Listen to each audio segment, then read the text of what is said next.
All right, so we're live already. Um, and I apologize, even though it wasn't my fault. So Shane, as he was on his way out, decided to not just leave, but also to end our live stream. So apologize. We had some pretty good banter going on there. But I know Josh needs to go deliver babies in the morning. So Josh, I got a question for you. A serious question. I don't know what your answer is, but um, you're out of space. You need to buy a house. What do you, besides needing to buy a house, what do you, okay, you have What all do I these, do?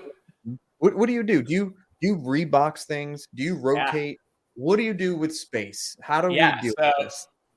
you'll literally see my collection changes every month because that's exact. Like today, I had to pack up my J&D Joker and my Joaquin Phoenix Prime 1 Joker to put Kaido on display, which kind of bummed me out because that was my last DC piece in the room for now. But like, I have like my custom Son here that I just unboxed that I'm really proud of. It's easily one of my favorites. But do you remember what was there? Seeing Jet Power Optimus? Yes. It was I have to Bumblebee. fix this thing on the camera. I'll be right back, though. Okay, man. Bumblebee was there, so he had to be packed up. I mean, it sucks. I mean, and I almost always dread a statue coming in because it's getting to the point where I'd rather just like take the risk of it being broken and just deal with it later. There are pieces where I haven't even opened them and it just sucks. Like I still have Skull Knight on horseback coming, and I'm so excited for that piece. And I know full well that there is absolutely nowhere I can put that piece. 4 giant boxes. 4 giant boxes. He's Extremely bigger than heavy. Jet Power Optimus, right? Oh, by far. Has to Yes. be. Yeah. Yes. So I'm not, and that's what makes it like, fuck. Like I can't even enjoy this piece. You gotta pick and choose. I have Yes. easily 20 more statues coming in. The Tyrael next to me, like right down here, that's like my grailiest grail I have. He has 4-foot wings. Where are they? 4-foot wings. And I can't That's display insane. it. And then I also have his counterpart, Malthael, from Diablo 3, Reaper of Souls, who's 4 feet tall. I had him displayed for 2 days until I had to put him away. And it just sucks to have all these wonderful pieces that you love, and you're paying to store them, which is the worst part of it. You're paying money to put this shit in storage and not be able to enjoy them. And that's where the debate of like, should I keep my boxes comes into play. Because like, I'm about to sell, I'm about to throw away. So if you don't, let's talk about that. Yeah. I have very few Marvel pieces. That is by far my biggest and favorite Marvel piece. It is a Hot Toys Mark IV Iron Man sitting in a custom Randy's donut. That's cool. A donut. That's it. That donut is 4 feet in diameter. Whoa. So it's big. So I still have the box from when the guy from Russia made it for me. And I'm sitting here thinking, when the fuck am I going to pack this up and ever box it? Why do I have this disgusting octagon, whatever is past octagon? That's how many like sides it has, right? It's just in storage. And I don't know what I'm doing with these boxes. Like, I have the Prime 1 Guts, the Black Swordsman quarter scale statue. That is by far my favorite in the Berserk line. It's not the rarest, but it is by far, I feel, the piece that every Berserk collector needs. Why the fuck do I still have the boxes? I'm never going to sell it. Josh, can I ask you a question? Comes in. So, Josh, let me ask you a question. So, like, I'm going to school to be an engineer because, like, mentally, I break down everything like an engineer, and I just said, screw it. Let me just take the engineering test, and lo and behold, boom, I'm going to be an engineer. So, I break it down to, like, schematics and down to the penny sometimes. No, let me ask you this. Out of the duration of you having this container and you paying for it during this whole time, of course, has it surpassed a certain amount of statues per se, or how big is the area? So originally it's a 10 by 15 unit. Oh wow. So it's big. It's just that some of these boxes for these like Tyrael, for example, came freight. He's huge. It's not that he's heavy. His wings are one massive piece each. So it's boxes like that where not only are they giant, they're fragile. So it's this whole game of having to stack certain boxes that can easily be crushed that are also giant. And it's just a lot of dead space. I'm lucky because, you know, I have my own extra storage space here for, like, you know, like product that I sell that I can write off that isn't one of my warehouses. Yep. And quite frankly, I already did the math. It makes more sense to buy a house with a basement and pay the monthly mortgage than it does even an unfinished basement, as long as it's temperature controlled, than it does to have an actual storage unit. So I'm currently looking to purchase a home, even if I'm not going to finish the basement. I mean, I'd love to.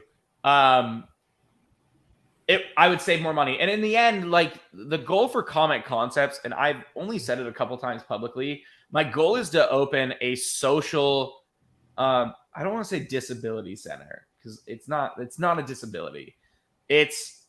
I had issues growing up as a kid. I didn't have a lot of confidence. I didn't have friends. I had fucking World of Warcraft for 12 hours a day and the occasional Yu-Gi-Oh cards and Pokemon cards. And for me, there was nowhere around me where I could meet like-minded antisocial people. Everything you just said, but just Pokemon. That's me. Yeah. So my goal is to open a large-scale event center that doubles as also a museum to, even for shit that I don't like. I have pieces that I don't even know the show because I want it to go in this like museum and inspire those that are maybe antisocial. They don't go out. I want them to get amped when they see this stuff and try to pursue either art, comics, whatever it is. And then on top of that, have an event center for activities that aren't necessarily commonly social. You know, like World of Warcraft, I was made fun of every day, my whole life, middle school, high school. It was a huge addiction. But even my friends today, and, you know, we've matured, but before I wasn't even allowed to say that I'm friends with them because I was the kid that played World of Warcraft. And that sucks because I know there are other kids that suffer from social issues like that. And it's not that there's something wrong with them, but they need an option to experience what they love on a social setting. And that doesn't really exist in today's society, even still. You have to go and seek it, which is not necessarily something people are able to do, or they don't know how to do that. So by creating an event center, museum, gallery, whatever, it makes it a common social space as well as a safe space for those who kind of have like a very antisocial hobby. Kind of forces them to come out and socialize with other people that are antisocial. And that's what I want out of Comic Concepts. Because, you know, I work in anesthesia. I make a comfortable living. I'm good. I don't need Comic Concepts. I don't need to make a lot of money out of Comic Concepts. But in order to achieve that dream of a center, Comic Concepts needs to be profitable in itself because I can't put my earnings into it yet, you know. Right. But that's kind of where I'm at. That is my goal with Comic Concepts. I want to open a large-scale event center showcasing all this art, and the other thing is production art. I want people to see the animation process. So what I collect is actually the bare bones to the middle process to the final product, and that's where I love animation production. Are you pretty close to Chattanooga? Are you North Georgia or South Georgia? I'm in Fayetteville, so south of Atlanta by like 30 minutes. Oh, damn. I was going to say, like, dude, I literally live across the street from the studios that made like Endgame and Black Adam and all of that. Like, all that's my cool. neighbors are young people. Fayetteville, so, like, Georgia? Huh? Okay. Fayetteville, Georgia? Yeah. Oh, okay. Okay. Yeah. So, I already actually have the licensing rights here. So, it's in the works. I've already locked them in. It's just going to take a lot. I hate to say support. I'm not asking for your guys' money, but we're just not there yet. That's not my goal here, guys. There's no pity involved in this. But like, that's my goal here in Georgia. That's why I'm still here. You know, I love the medicine. Don't get me wrong. I love anesthesia and I love what I do, but that is my goal here.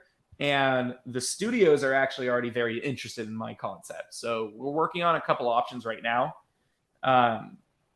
And it's just kind of amazing how far everything's come. Because I started this by flipping World of Warcraft in-game mount codes and standing outside GameStop before 10 a.m.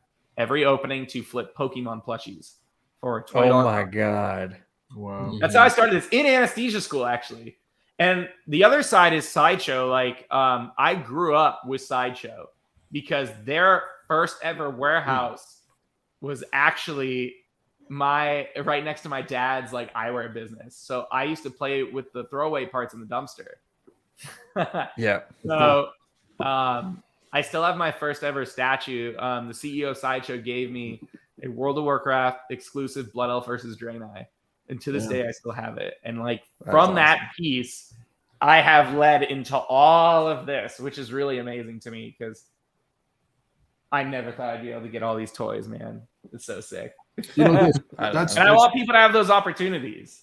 That's really cool because I know, like, for me, I was an athlete and like / scholar, but I wasn't my twin. She was the loud one, and I was the quiet one, kind of self-secluded. But I wasn't introverted in the sense of I didn't talk to anyone. I just didn't. I kind of was my own individual, like inside nerd. But I do know what you're talking about because I do know a lot of individuals like yourself, like you explained, were very to themselves. And just me being polite and breaking through the shell of layers, they actually opened up to a lot of things. So like I remember World of Warcraft before the movie, actually, I never knew anything about it, much less any online games like Battlestar Galactica, I think. Or no, not Galactica. Or is it the online game? Are you talking about StarCraft? StarCraft. There you go. I'm sorry. Yeah, StarCraft. I'm thinking of something else. Yeah, StarCraft. You know, that's a cool rabbit hole to go down to. But I think it wasn't until Henry Cavill was like, "Yeah, I played World of Warcraft." Everyone was like, "Oh, cool! I want to do it." Mila Kunis played World of Warcraft. Like a bunch of names played World of Warcraft, and it's so funny that people don't even realize Dota and League of Legends and all of that. And I'm not shitting on them, but they've even admitted they're straight up ripoffs of Warcraft 3. That is where everything came from, because once they launched World of Warcraft, there was a need for the player base that was on Warcraft 3 to have, I think it's called MOBA or any of that. And that's where League of Legends and Dota came into play. And all of a sudden, esports came into play with Call of Duty has nothing to do with World of Warcraft, but it's crazy to me how far this introverted culture has kind of evolved into social and even career. It's just kind of insane. And now you look at it, like you look at all of us on this panel, I imagine we're very different people, and we're all collecting such cool shit. And a year ago, or like 10 years ago, I would have been called a nerd for having a fucking Charizard statue behind me with a base Charizard. Yeah. Well, but the truth is, like, so just to comment on what you've been explaining, like even I had trouble connecting with normal people until we figured out we were all buying the same stuff. So exactly, we're all nerds, but like that's great. Like I love it. You know, it's worked. You know, it's worked so far. I think we're in a realm where we're from different areas, different backgrounds, different entities, beliefs, and whatnot. But we all kind of connect in the same virtue, which is we like cool stuff, and that cool stuff can be whatever it is. But regardless, you know, you can show me something from like Star Trek, right? I'm Star Wars, but Star Trek, right? Show me a cool Spock custom or something. Like, yeah, exactly. You know, there's a cool Dragon Ball, man. You can appreciate it. You know what I mean? Yep. And you know, your concept of you know, I go to Comic-Cons here and there, and some sellers will have like the Prime 1 statues and whatnot. And a lot of people don't get to visually see, you know, these statues in real life. Because even myself, I've seen some statues and I'm like, that looks flat. But I see it in person and I'm like, whoa, like you see the shadows and everything. Yeah, it's insane. So well, that's why we did Dragon Con. So like, and these are all out of my pocket with whatever studio wanted to support me. So we did originally Atlanta Comic Con, and people lost their minds. Like when we brought these out, no one knows this stuff exists and it's actually available to the public. That's the crazy thing. Like, we see the forums and you see like 10,000 people in one forum, 20,000 people, but that ain't shit. That's worldwide, those followers. I mean, and like, so we brought like to Dragon Con, and I talked to Infinity. I'm like, we have to bring the Heath Ledger Joker bust. We have to show people this piece. It was so hot at the show. And even the manager, the head of the convention, it's a big convention. It's about 80 to 100,000 attendees. Came over and talked to me. She was really amazing. But she was like, yeah, we didn't know you were real. We saw the site and we actually had someone buy something because we thought it was a scam website. No way. Yeah, it was the Hot Toys they bought. They bought the cheapest Hot Toys. And we sent it. They're like, yeah, the second we got that, we bumped you and approved you. And you can pick wherever you want to be on the floor next year. Just come back. And then another convention host said, you got to come to our convention. So now we're looking at MomoCon, and we're thinking of being placed in front of all like the voice actors, because last year when we did when they did MomoCon, the voice actor for Mario was there, and so I brought my Mario statue on a dolly, and they shit themselves. Even the manager for Charles Martinet, right? Charles Martinet is the voice actor for Mario. Yep. They were like, I need your contact information. We've been trying to find this everywhere. No one knew where to find it. We wanted to get some to bring to conventions to sign for people. Like, that's fucking amazing. You can have them at cost. Just to get them to people. It's just mind-boggling to me how many people don't realize. We had voice actors come over. We had famous people came over. Actually, at my first Atlanta Comic-Con, Kevin Conroy was there, and I got a comic of Mad Love signed by him. You know, they had the Batman the Animated Series comics, and I had Mad Love, and I had it signed by him. I mean, God, we know what happened to him recently. That sucks. Who knew that was going to happen? But like, that was probably one of the most exciting moments for me, because he came over, and I had the 1/3 Iron Studios Black Variant Batman there. That's what he saw and was like, holy fuck. Wow. I mean, it's just so cool seeing people light up when they see this shit. The one thing that's not cool is the obsession with having to touch. I don't fucking get it. That's like the one thing. Anytime someone sees something really nice and fancy, they have to touch it. Yeah, so that's the only downside of conventions. So I actually minored in psychology for a couple semesters. Oh, fuck. And actually, it's quite interesting. We've all got to go now. I'm just kidding. No. Just real short. He's already figured me out. No. You know, like the saying goes, curiosity killed the cat, right? Yeah. It genetics, because I actually thought about it too, because I remember seeing a video. I think it was from Sideshow or something. Or a booth tour, and I think it was Sideshows for some San Diego Comic-Con year, and the person got real close to the statue, and like one of the staff members was like, don't touch, right? And I think it just triggered me just because of school and whatnot. And I think what it is people want to touch because they've never had to like experience it before. And exactly. I think they're trying to not only remember the experience, but like that really solidates like, wow, like that's it. If it makes sense. If they want to feel the experience, they need to have somebody there slapping everybody that gets within 6 inches. That's like a good example of that is that Angie Mayhew, you know, the wife of the Chewbacca actor, has a Regal Robot artist proof Chewie bust that she takes to all the cons, including the one that we go to in Dallas. But it was so hard to be in the photo booth all day watching people just like they're touching it all day, and I'm like, you all know what this is mind-boggling. Like, but she doesn't really care. She doesn't care. She loves it because people love it. Sentimental value's there. It's not. But you get a minute alone with it, and you're like, Chewie, I'm so sorry. So let me ask y'all this, going back to how Josh brought up Kevin Conroy. So I recently did a private signing, and I actually have one more that before the show ends, I'll show y'all. A print that I want to get signed, but I actually have a Batman animated 24x36 poster from Bottleneck, the original like OG. You've probably seen the picture of it where it's like Batman and he's still the side portrait. I had Paul Dini sign it, and he did like a little bit of work, and it actually crushed me when I heard about Kevin, because he was going to be the next one, and then of course Bruce. So let me ask y'all this to kind of lighten up the mood a little bit. What is one piece or one item, whatever it is, that really crushed you that you couldn't get at the time, or it was out of reach at the moment? What was that one piece for y'all? Because for me, now or that you still don't yet have. Maybe crushed is too harsh a term. Because like for me, there's been many things that like crushed me that I'm just like, I wish I could have got it, and now it's like, yeah, give some examples. Okay, maybe I'm being like, are you saying like you can't get it anymore, or you were crushed and then you were able to get it, or something, like, you know what I mean? Let's go with that.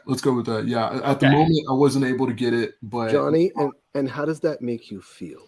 We're not going there. Well, it started when that was definitely your fault. Yeah. No, you good. Yeah. You see what I did there? I did. Who wants to go first on that? I can't stop him. I've tried. So. Someone's got to go ahead. I can go because I have them literally right next to each other. So my two pieces I was crushed on, devastated. I missed them both. Were Jet Power Optimus Prime. Yeah. Both of them. Which one? Tyrael. The Diablo piece that's here, the 1/3 scale, the massive one. Mm-hmm. So Tyrael was a private group called Taurus Studio that actually got they're not shut down, but they got caught by Blizzard. Someone reported them. The edition size is, I'm trying to look at it, I think it's 91. So there were only 91 of these, and the price was only $1,200. It's a 3rd scale Tyrael with a different weapon stand and wings. I mean, it's insane. The price, and that was shipped. That price was shipped. So they lost money on it. There's no way. And it sold out in 3 minutes, and I didn't even know it existed for a year. So not only was the edition size only 91, it was long gone. Wow. So I actually messaged every single member in that group, asking if they bought it, and then if they did, offering it. And everyone was like 3,000, 4,000. I think one went for 7,000 on eBay. And I was devastated. You know, for a full year, I agonized trying to find one. And I eventually found a guy that was just like, you know what? Like, I've seen you've been suffering. Why don't you take it from me? Add on a $200 finder fee, and we'll be done. I was like, wow, done, bitch. And I got it, and that was the most amazing thing. And the other one, which I kind of attribute to my success, is Jet Power Optimus, because that was the first Prime 1 statue I was ever allowed to sell at Comic Concepts. And I remember seeing it and thinking, exactly. I remember thinking, this is the most amazing thing I've ever seen, and I'll never be able to afford it. Because I think this is my first purchase from Comic Concepts. Yeah, it was. That was exciting. Yeah. And I just remember saying, I will never make enough money, because I didn't grow up wealthy. I didn't grow up poor, but like, you know, I was strapped for cash all times of my life. And I just thought to myself, I will never be able to afford something like that. And lo and behold, 4 years later, I got it back. I remember I sold them all out from Comic Concepts. I couldn't keep one because, you know, it all went to the bills and all that. And I managed to get one on my own from Prime 1 before it sold out, 4 years after I started the company. And that was really special for me. I'm not even that connected to Transformers. I just like the art of the Michael Bay Transformers, but specifically Optimus Prime, I attribute to like my motivation to success. I've always thought it'd be funny to make a faux crew jacket that said Michael Bay or Transformers Sparkler Department on the back, you know, for their. I thought it would definitely be interesting. Yeah, as much I can't say. So he's lying to you, man. That was not good. No, I think it'd be good. No, I think that'd be fun. Hey, is Michael Bay, just quick aside, he's not doing this Rise of the Beast, is he? Okay, I didn't think so. No, I think he finally gave up. Okay, yeah. He wanted to give up after the second one.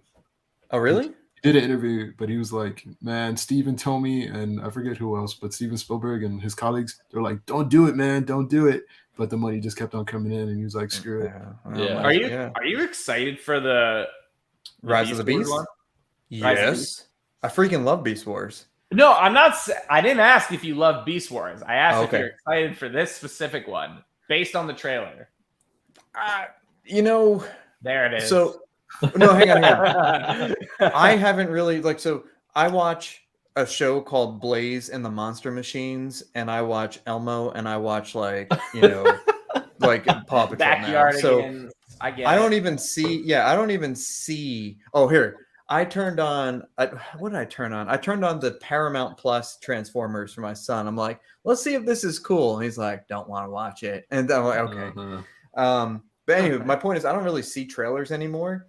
I just am going into watching movies completely fresh. Oh man, did I ruin it? No, it's fine. You're good. You didn't ruin anything. But I watched Black Adam almost 100% fresh. I freaking love that movie. I did see the Beast War trailer just because I mean, it just popped up right in the beginning of my YouTube thread, and I think the Optimus Primal looks pretty badass. I don't know. I have no idea what the storyline is.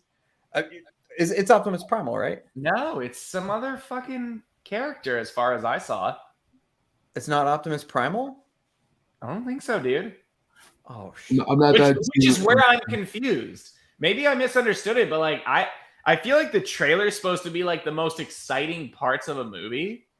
And it didn't really hype me. Maybe that's the point. Maybe they want you to hate the movie before it comes out. You're absolutely right. That's really good for marketing. I think that's Disney. I mean, I felt the same thing about the Indiana Jones trailer. Oh yeah, I thought that looked like. I was kind of indecisive, hopefully they don't send them out, on a bad note. I don't know. Exactly. I'm kind of concerned. Yeah. Maybe you're right. Maybe we should stop watching trailers. Well, somebody said that people were talking about a couple of days ago that they deep faked Harrison Ford to look younger. I said, no, I think they just deep faked him so he didn't look as grumpy. Because yeah. Okay, so our resident Transformer expert says it's Optimus Primal as far as I know. I didn't get that at all from the trailer. I didn't get that. A completely different character. Yeah, I'm just going to stop watching TV. I'm going to stick to Blaze and the Monster Machines, which, by the way, is a fantastic show. They teach you things. It's all about like a world where everything is monster trucks and you learn You're stuff. Mocking us, aren't you? No, I'm not. I swear. It's on Amazon Prime. It's free, first 2 seasons. My son and I, we love it. Anyway, so a couple people did chime in with some examples, Johnny. And I think it's surprisingly some very rare and exciting things. NYC TIE Fighter, which... Jeff, I'm potentially willing to sell mine if you want it. There you go. And then NYC Cad Bane, which, this one was super popular. I did have this one. I bought it secondhand, and then I sold it secondhand. And I got a ton of money for this one. Well, one of the things that I'm really disappointed about, because I really didn't even know the price on it. I was expecting it to be like $1,500. But the Hyperdrive did an exclusive, the Bo-Katan signature Bo-Katan bucket. That's a great one. And I didn't even think about it because I was thinking, it's going to be like $1,800. I was in the middle of buying cameras, and it was what, 700, 600? It was like 6 plus ship. Yeah. I was so pissed. I don't want to think about it. Because that was a good one. Well, because Robin was even considering one of her costumes as being a full Bo-Katan. Well, to have somebody paint a suit now, I know who I'd have do it, but yeah. You can have Axe and would have been better to have like a starting point instead of having to do the whole thing. But I regret not buying that because I'm like, I just assumed at the time I was turning down, because we've been buying tons of new gear and we bought 2 new cameras and we'd switched everything to mirrorless, so we were in the middle of dumping all of our old stuff. Transition. It was like I think we spent it was very expensive. And I was like, no, it's too much. But I didn't even realize that it was so cheap. Yeah. Oh, dang. Yeah. So. See, that's why I don't even look at the prices anymore. And sometimes I'm actually pleasantly surprised. unless it's Prime 1. This one, I think the Regal Robot Chewbacca Signature Edition, I think I could see that 100%. This is one I actually fell into recently, the Wetted Treebeard. I didn't even know about this thing until maybe a couple months ago. Yeah. And you see it on eBay, $10,000, $8,000, which is absurd. I canceled like 10 of them back in the day. Yeah, Josh, you could have made bank, Mal. I found mine with the Sideshow Toothless though. Yeah, there are just some things where people deem it, worth crazy amounts of money, but I got really lucky. Well, it's worth what people will pay. Sell well when it released, that was why. It did not. It released and everyone canceled their shit. Yeah. So like people were hung with them. It took a while to sell out, and then all of a sudden it blew the fuck out of the market. Yep. I think that was like the release of The Hobbit. It just hyped it. This Treebeard is probably one of the coolest things in my collection. That's one of those things where why not just throw the box away? But the Master Series come with like pretty badass boxes. Like it's a don't throw away box. the box on that. What if you have to transport it? No, that's true. Yeah, no, it is very. It's not actually that fragile. The Grailiest ones you should keep. Yeah, that's true. That's true. It is a Grailiest, considering you apparently sell it for $10,000. Let me ask you this: if your son goes into your room, is that the first statue you look at, or like when he comes in my room? Yeah. Well, he doesn't give a crap yet. I think he means to make sure he's not going to like knock something over. Oh, well, no, Treebeard's up real high. So the only things that are down low are like my half scales. There's some Optimus stuff. Oh, he likes the Godzilla bust that I have down there. So he likes dinosaurs. So he gives it a pet, and it's nice. Yeah. So anyway, this would be mine. Back in the day when I was Star Wars only, NYC Grand Admiral Thrawn. That thing is so difficult to find. It's still difficult to find. It's an absolute beauty. And they never come up for sale ever. That was like right after I got into collecting. It was sold out. I missed it. And then there was one on auction, and it was raffle only, and I offered them crazy money for it. And they're like, "No, we're going to raffle it." And I think Shane actually won his on a raffle. Wow. So is that you tell your wives, or you really got it on a raffle? No, he really did. He spent a lot of money on raffle tickets. I mean, he probably spent half the amount of the statue on tickets, but I was there when he won that thing. It was pretty fun. I love it. I love it when guys say, "I'm not scared of death. I'm scared that my wife will sell my collection for what I told her I paid for it." That's pretty much. Yeah. That's pretty much it. I gotta say, if there's anything exciting about anime statues, it's being in the forums and like getting that random post once a month of like, look at this guy whose wife destroyed his collection. It's just like, oh fuck! And you just see all these pieces you recognize. Mm-hmm. I've never heard of the Star Wars ones doing that, so. No, do they? No, I think it's just the anime thing, dude. They only do it to anime. I'm not sure why. Jesus. Because I know why. It's because Japanese anime. It's anime. Japanese girlfriends, bro, they get angry. There is a disturbing amount of like pornographic like statues on the market. Yes. Anime forums, and the sadder part is how well they sell. They've like upgraded it. They're like, it's got silicone titties now, and I'm like, what the fuck? I mean, it's better than sculpted, right? I don't give a fuck. The exclusive edition, there's silicone, and they're like $2,000 for a quarter scale with nothing but silicone titties, and they sell out. See, this is Payne's expertise, so we need him to be here to talk about. I actually need him to vouch here. Yeah, he would vouch. He'll tell you how much he spent on his silicone statues. It's absolutely wild. It's that and the chubby Marvel. I'm not sure. They actually call him T-Pain, and I'll tell you. You can guess what the T stands for, but very good. That's good. He's not here to defend himself, but that's better. He was in the comments before. I don't know. It was. I think he works on Tuesday nights. He literally lives like 30 minutes from me. I met up with him before. He's really cool. If I ever have some classes down in Atlanta, I'll have to meet up with both you guys. We'll have to Hell yeah, and Easy get together too. You know, what was that? Easy Company Collectibles. Easy Company. He's here too. Oh, cool. He was in the chat for a bit. He's a cool guy too. So John, what would be your out of reach? I don't know.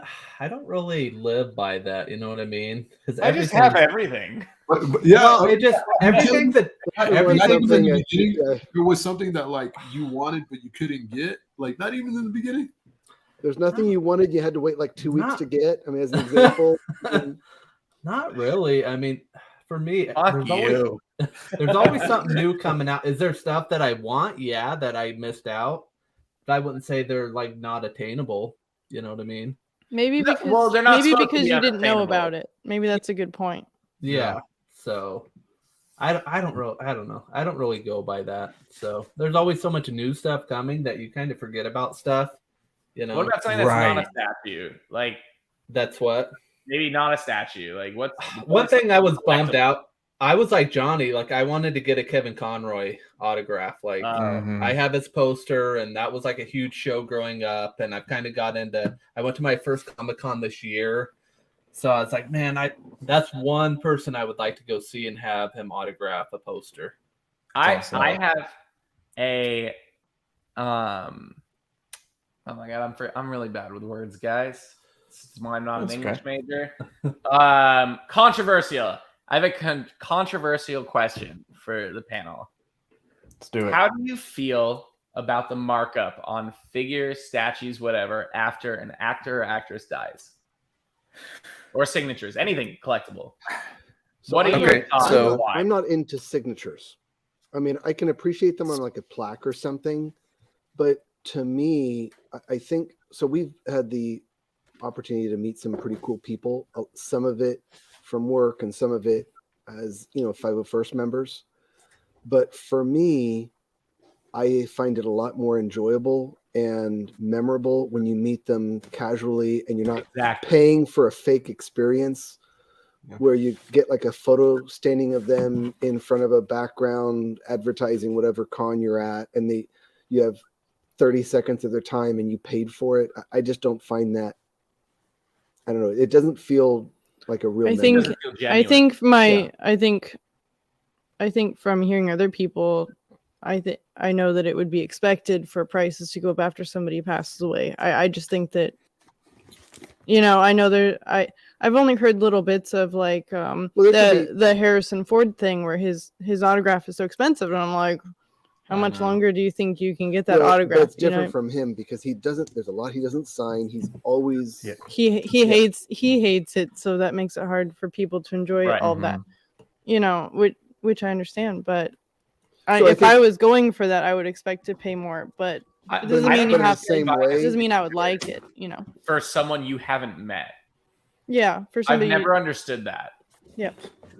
Well, in the same way, I think a signature is actually a connection to the person, whether you met them or not. Right. Yes. And like Harrison Ford, amazing actor, but with all the stories around, just the way he is to fans and things, I don't think that's a signature I would really care for. But I mean, I have nothing against people that do. But we've met some people that were just the nicest people and just normal, ordinary people.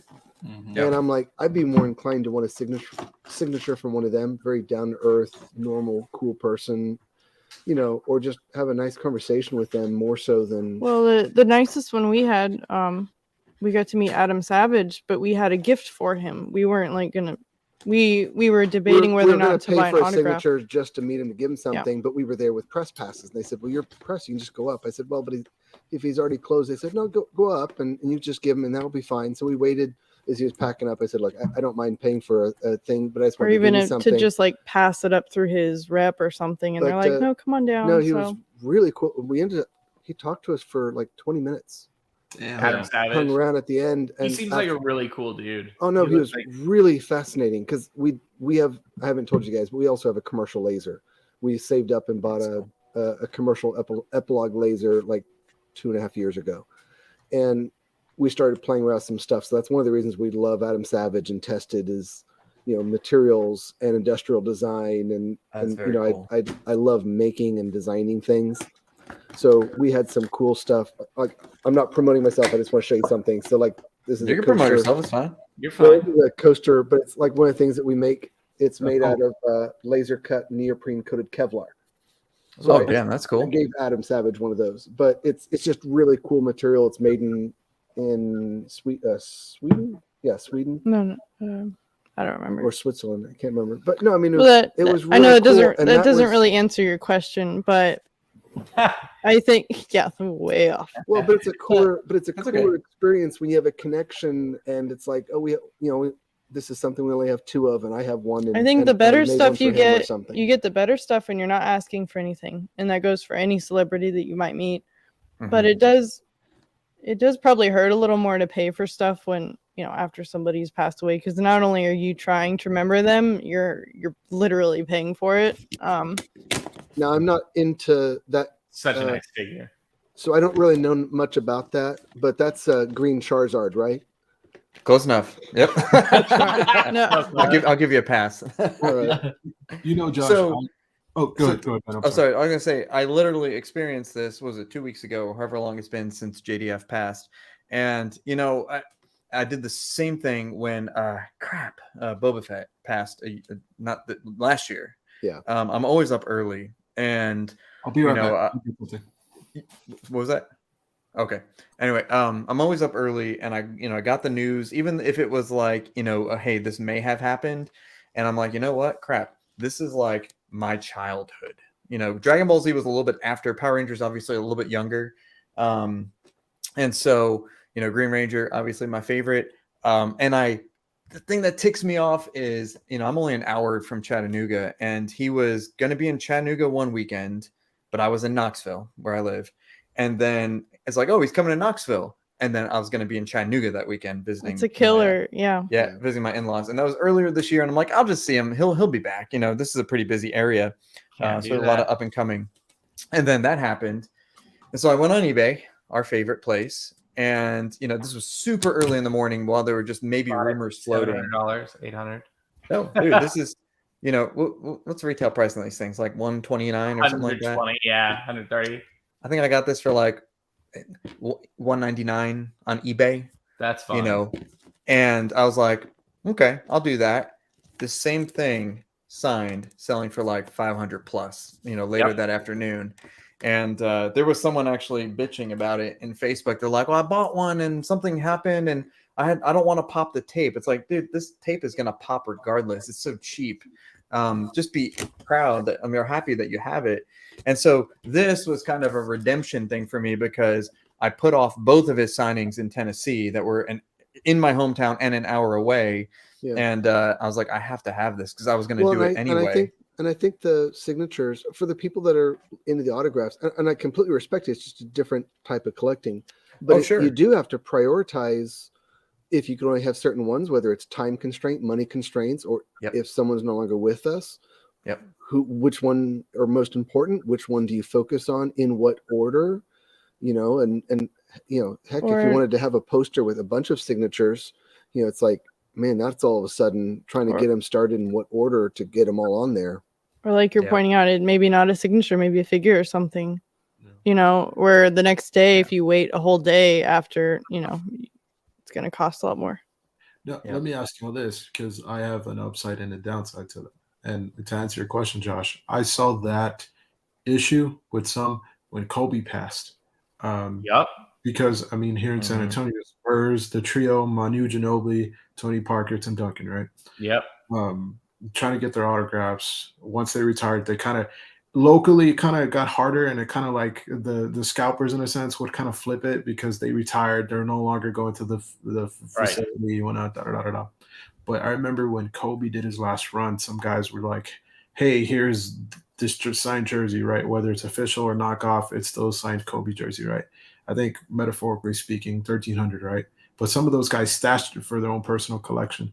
When he passed, eBay, I didn't even want to look because it was like quadruple. But those same individuals, give or take, some people signed real quick because every person has a different autograph for different venues. Right. Like Kobe's was always, ethical.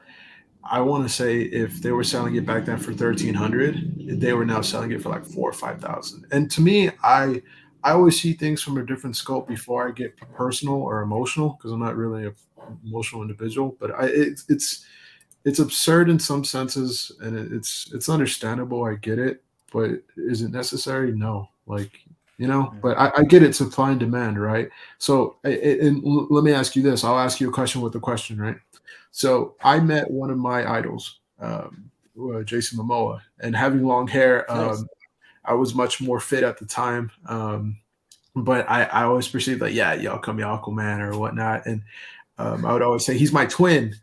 And when I went to one Comic-Con, we took a picture, had his autograph, and his agent was actually shutting down the line, and I was actually the last one. And the Comic-Con was it's a great Comic-Con, but some individuals there were getting in his way for Jason. So Jason was kind of like, let me just do what I got to do, and then we'll go, right? But what I found out is celebrities talk through their agents. Correct. Right?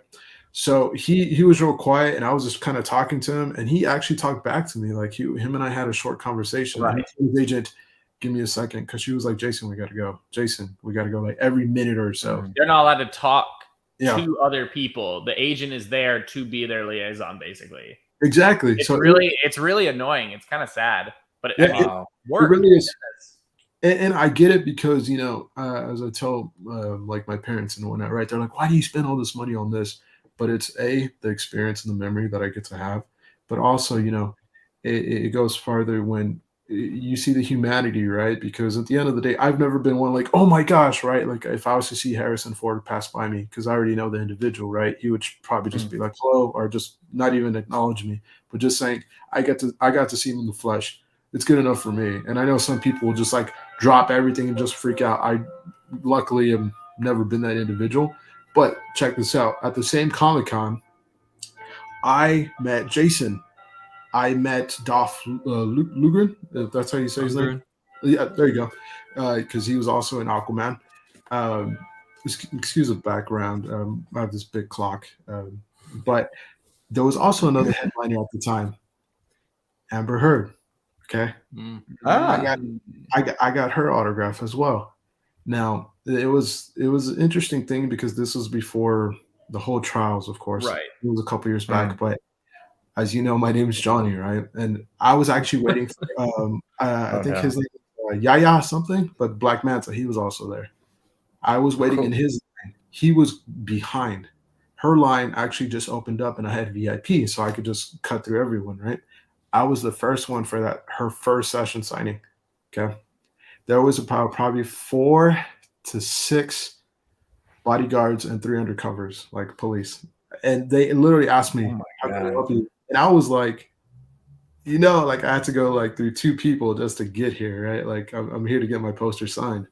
And I know a buddy who I'm not going to say he does anything, but he quote unquote gets them. But like the bus stop where they have like the ads, it's called a bus shelter poster. So it's a 4-foot by 6-foot poster pretty much. And it's thick vinyl, so it won't tear. Right. I had that in my hand. She signed it and she was like, hi, hello, what's your name? Right.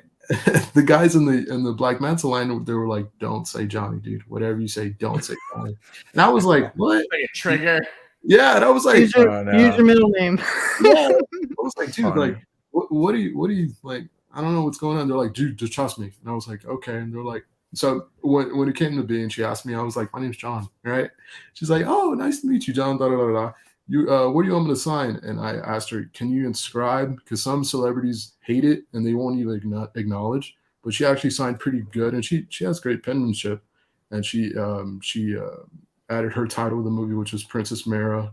And I think I asked her to put Princess Mara, Queen of the Sea, and she did. But in your eyes, Josh, so when someone passes, the autograph flips. Now in this case, when it's themselves going through scrutiny or whatnot, and it devalues or it extends the value. Do you think that's right?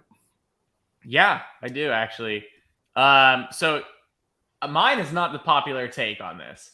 So And I got ripped apart for this. And quite frankly, I don't give a shit, and I'll do it again. The reality is, it's true, because these are where my morals lie. When I have someone pass away, my initial instinct isn't just sell everything I have from that individual. I have a Kobe and Shaq signed back-to-back basketball right above my head. I've had that since I was a kid. I didn't flip it when Kobe died. I'm gonna flip it when Shaq. No, I'm kidding. No, but when if it didn't have the sentimental value. Well, it's just kind of like when Chadwick Boseman died. Okay. I had 6 Black Panther figures from Hot Toys. I couldn't move for a year. Yeah. The second he died, all of a sudden everyone wanted it. Boom. Fuck you. I raised the price to $600 and $800 because in my eyes, it's you didn't like the actor enough to support them when they were alive. And now that they're dead, now you want their shit. Well, and the only thing that bugs me is the people that go, because I was like looking at Kevin Conroy autographs on websites, but the people that are going on buying it, flipping it on eBay. But an autograph is different because I feel like that's a very like intimate kind of, I want to say meeting, if you will. You don't go, I mean, people do it, but like in my eyes, I don't understand going to get something signed to flip it. That's very uncomfortable. Mm-hmm. Yeah. Like if I ever get a signature, if you're sorry. No, go right ahead.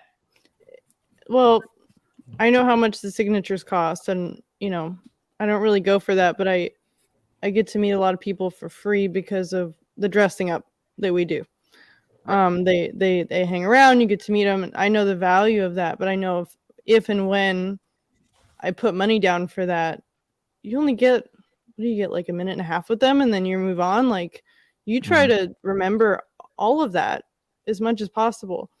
So it does kind of, it kind of sucks when somebody's doing that. Like, I get $150 every time somebody does this, and the fans are just trying to imprint a memory for a minute. You may not see that person again. Too, so I get it. We go to all the Comic-Cons, so you see all kinds of people. I was shocked because going to my first Comic-Con in Washington, the main reason I was going because Ian McDermott was there, and that's my favorite character in Star Wars. So I had to print from Marcel that I was going to get signed. But just how many people were there with multiple items, and you just knew that they're literally there to scout. Yeah, and that sucks. Yeah.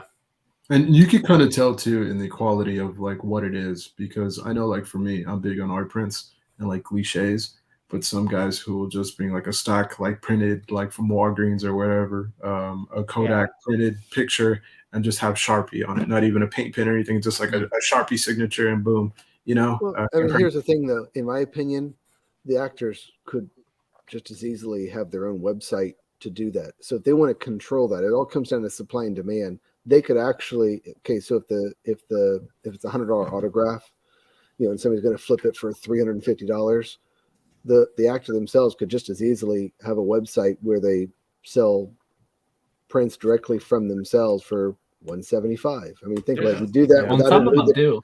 Like Robert Englund, who plays Freddy Krueger, he has a website and you can send stuff in or buy autographs. So, like, perfect example, he has not done any signatures unless you what I like to call like an autograph hound. Adam, if he's passing by or at the airport, or he's going to be at some venue, and it's usually like New York, California, that these guys do this. But the cool thing is, there's send-in services. So, like for instance, he has never done any signatures, as in private or comics or Comic-Cons. I'm sorry, but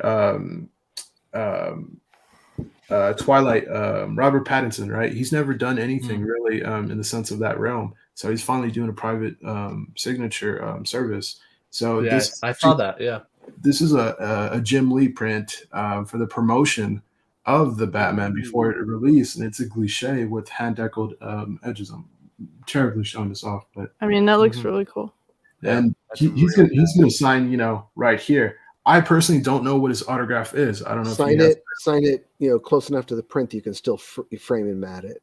Exactly. And that's the cool thing. And to me, this will probably be a forever piece until, I always tell my twin, you were born before me, and if I pass, I'm gonna hunt you for the rest of my life. You're like, but I got the Batman print, so. But in my will, this is pretty much yours, right? But it's all about quality, and the story of just trying to get this print from the people who have it, and just trying to find it and track it down, it was a whole adventure in itself. And then it took almost like a month just to get it without any communication. So I was like, oh man, I think I'm gonna have to suck it up and discount it as a loss, kind of like what y'all do with like commissions, Dr. Mike, John. Sometimes you're gambling and you're like, man, I hope I get this piece. It was kind of like the same concept, but like going back to you, Josh, not trying to stir too far away. No, you're good.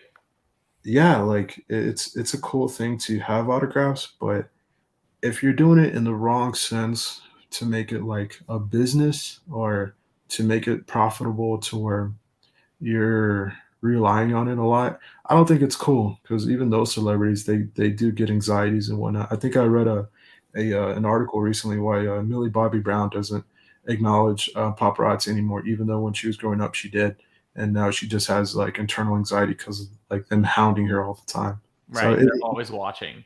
Yeah, and it's kind of unfortunate. So, but I mean, I think if you're doing it for the right purpose, or say something happens and you need to sell it, then of course. And I mean, are you going to sell it for the price you got it for? More than likely not. Why would you? That's what I love about flipping statues. I love the people that throw on their fucking cape and go into your sales post and they're like, this isn't worth what you're asking. I'm saving other collectors. Fuck you, man. You don't know. Oh my God. I actually have a story of that. I wish I had the screenshots. I was selling a Prime 1 Eva, Josh Nizzi Eva Unit 1 exclusive, factory sealed, for $2,000. I sold the last 3 for $2,000, and I have 1 left, and it's mine. So yes, I'm going to sell it for an obscene amount of money if it sells. And if it does, I'm going to fucking keep it. So this guy came into the forums and starts telling me how it's not worth that, and I'm trying to save collectors. You're raping new collectors. And I'm like, I told him straight up, I don't care about your opinion, because I know the value of it, and people value not only a business that has a trustworthy background, but you get loyalty points, you have protection, all that magic. Kept giving me shit, all that. I left it alone at that point. A week later, he tags me in a post for someone selling the same statue for $1,200 shipped. That's less than retail. You know what I did? You bought it and resold it? I bought it, period. You bought it. Not only did I tell him my opinion of the whole thing, I literally said, in a professional way, I don't just like start cursing out people. I was like, you know what? I don't really care about your opinion. The reality is a sealed collectible is worth more to other people than an open one is. Mm-hmm. Yes. But then I said, after all that, oh, by the way, I bought it. I bought it. So the way, I'm actually really excited because I love the piece, and now I can feel good having an open box one. I don't mind that, and I got it for cheap, and now I don't feel bad about like having to sell it. So now I can sell the sealed one, and I have a nice one, and I have the douchebag thing for that. That was amazing. I love it when people say it's that in my life. It was a very proud moment. No, I love it. I love that you're still enjoying it too. You're just like, no, I love when people say it's not worth that, but I'm going to buy it anyway because and it's like, it's like, fuck off. It's worth that because you're willing to pay it. Yeah, exactly. These are collectibles. No one gives a shit what it was worth at retail. I honestly want to make a video about that. It just drives me nuts because, John, I'm sure you get it too. I'm sure you have a rare piece that sometimes you want to flip. It's sold out everywhere else. No one wanted to buy it from you because they didn't trust you to have it, but they bought it everywhere else from well-known retailers. You know what? Fuck you. It's sold out everywhere. I'm the market now. That's the reality. People bitch about a retailer raising the price, and it's like, where were you for the past 2 years? I don't care if you're new to collecting or not. If you're new to collecting, congratulations. There's a ridiculous amount of pre-orders available, And if this is the one piece you want, this is the market value because no one else wanted to support me at the time for this piece. Yep. It may sound vindictive. I mean, it is. It straight up is. Yeah. But it's okay. It's just kind of how the market works because it's the same people who are like, they'll go onto your forum and be like, this isn't worth that. But then they'll be flipping Treebeard for 10K. It's like, who the fuck?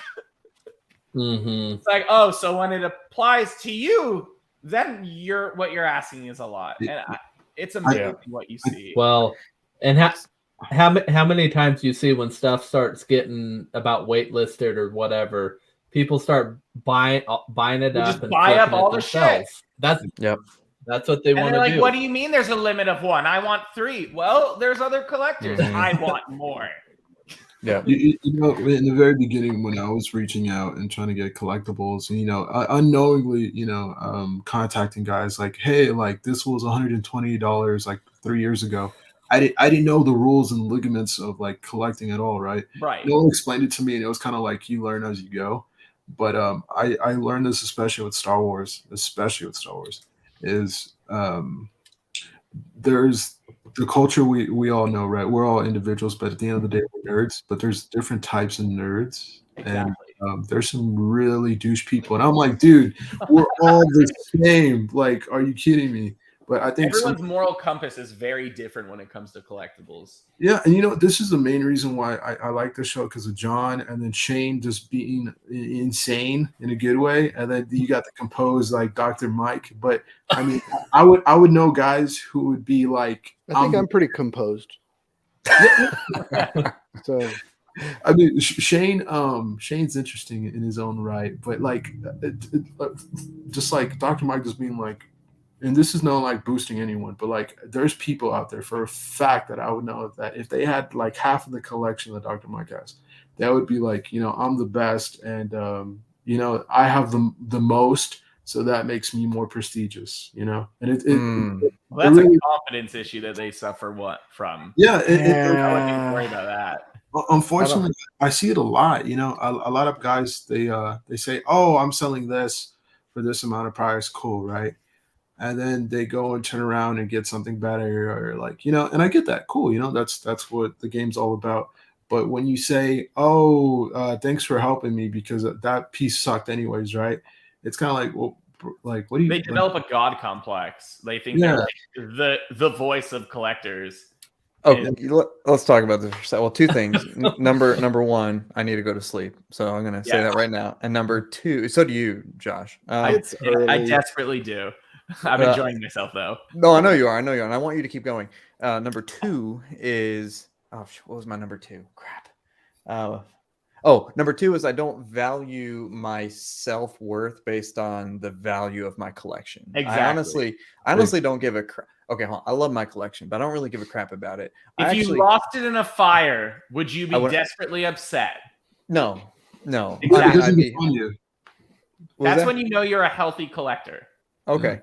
I was just gonna say I'd be sad that the money's gone, but I mean, but would you? No, I wouldn't. Yeah, no, I wouldn't like. No, obviously, you know, go. Treebeard, I'd be sad about. I'd have to run in and bring that bitch back. But anyway, so yeah, no, I don't really care about my collection. I mean, I do, but it's just a hobby. You know, obviously, my wife, my son, my daughter come first, and my career, and you know all that. It's just fun because like what Robin was saying is we're all nerds and we all kind of are all over the place and all different parts in our life right now.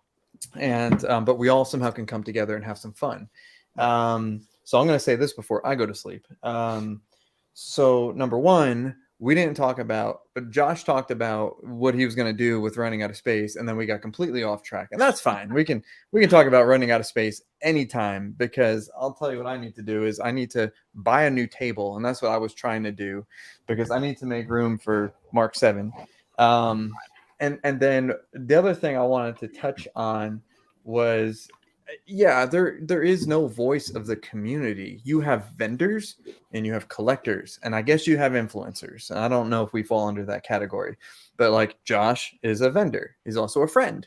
And you know, he literally sells stuff. And when he gets to a point where he has one thing left in stock, he can charge whatever he wants for it, because guess what? It's his business. It's, capitalism, and, like it or hate it, you do what you want. If you want something for cheap, get in at the PO. And the whole no PO thing, I think that, the Hot Toys swing. Oh yeah, it's big trouble. We are back. They're back for a rude awakening of the Hot Toys market. Yeah, there are not a lot of figures being produced. That shit is selling out, and it's very real. Yep. So PO, especially statue stuff. Thank goodness, though, right, Josh? Huh? Thank goodness, though, right? Thank God. Yeah. Holy shit! I didn't think I was gonna make it through this. I know, so bad. The other thing is that, well, no, I totally forgot. But I'm gonna leave you guys to whatever. We didn't even talk about what's coming out, or I know John has a bunch of slides up, but I just personally wanted to thank you guys for responding to my post earlier today. And the Bowmans and Johnny, and I wasn't sure if you were serious. I said, "Is it drinking?" And you said, "Oh yeah, absolutely." But I'm like, It was about lunchtime, and he texted me a screenshot of your post, and with the little emoji like, I was like, all right. Yeah. I mean, no, seriously, and you guys can keep going. I just need to go because the baby is unpredictable, and I could be up 2 or 3 times, or I could be up once. And I gotta hop off. I have to go as well, kids. Yeah, so it's okay. Time to wrap up. It was lovely meeting you guys and being on the show. And hello, audience. It was lovely chatting with you and being my real self and telling all of you to fuck yourself. That was fun. Only when you don't PO. I know that we hit the road bump with Shane kind of screwing us up when we were talking about statues, but I think this whole conversation was very interesting, and hopefully you guys did too. So one thing I want to ask you all is, if you're not a member or subscribe to our YouTube channel, please give it the like, give it a subscribe. It really helps us out. We are almost to 500. I'd like to get to 1,000, but also give Payne's YouTube channel a subscribe as well. If you aren't already, a friend of Josh Gordon's, better go friend him and go to the Comic Concepts community page, which is fantastic. And Josh, you can post up. Yeah, post it up in our group. The other thing I wanted to mention real quick before I forgot, this is what I wanted to mention, is there is a show by Toy Quest 101 on Thursday, and he is announcing the winner of the LBS Magneto, the live drawing. So should be a really cool show. I don't know how I got invited to it, but Miguel is going to have the Todd Father, the Puerto Rican statue collector, the BSC. Shoot, I forgot who that is. Who's that guy right in the middle? Anywho, I'm sorry, I love you. And then me with my Yoda, and and then I'm doing a live unboxing of the Soul Wing, Krillin and Android 18. Which, why not? I need to open it anyway, and so. We'll go ahead and we'll post a link to this in our page as well. So please, this should be a fun one. I think it's 8:30 p.m. Eastern. So I just wanted to do that, and thank you, Miguel, for inviting me. And we'll post it in our group. But that being said, anything else you guys want to? Are you guys all good? We kind of close it up for the night. Good. Yeah. Yep. Cool. Thank you, thank you, Bowmans. Thank you, Johnny. Thank you, Josh. Thank you, John. And we'll see you guys next Tuesday night. Toodles. Good night, guys. Bye.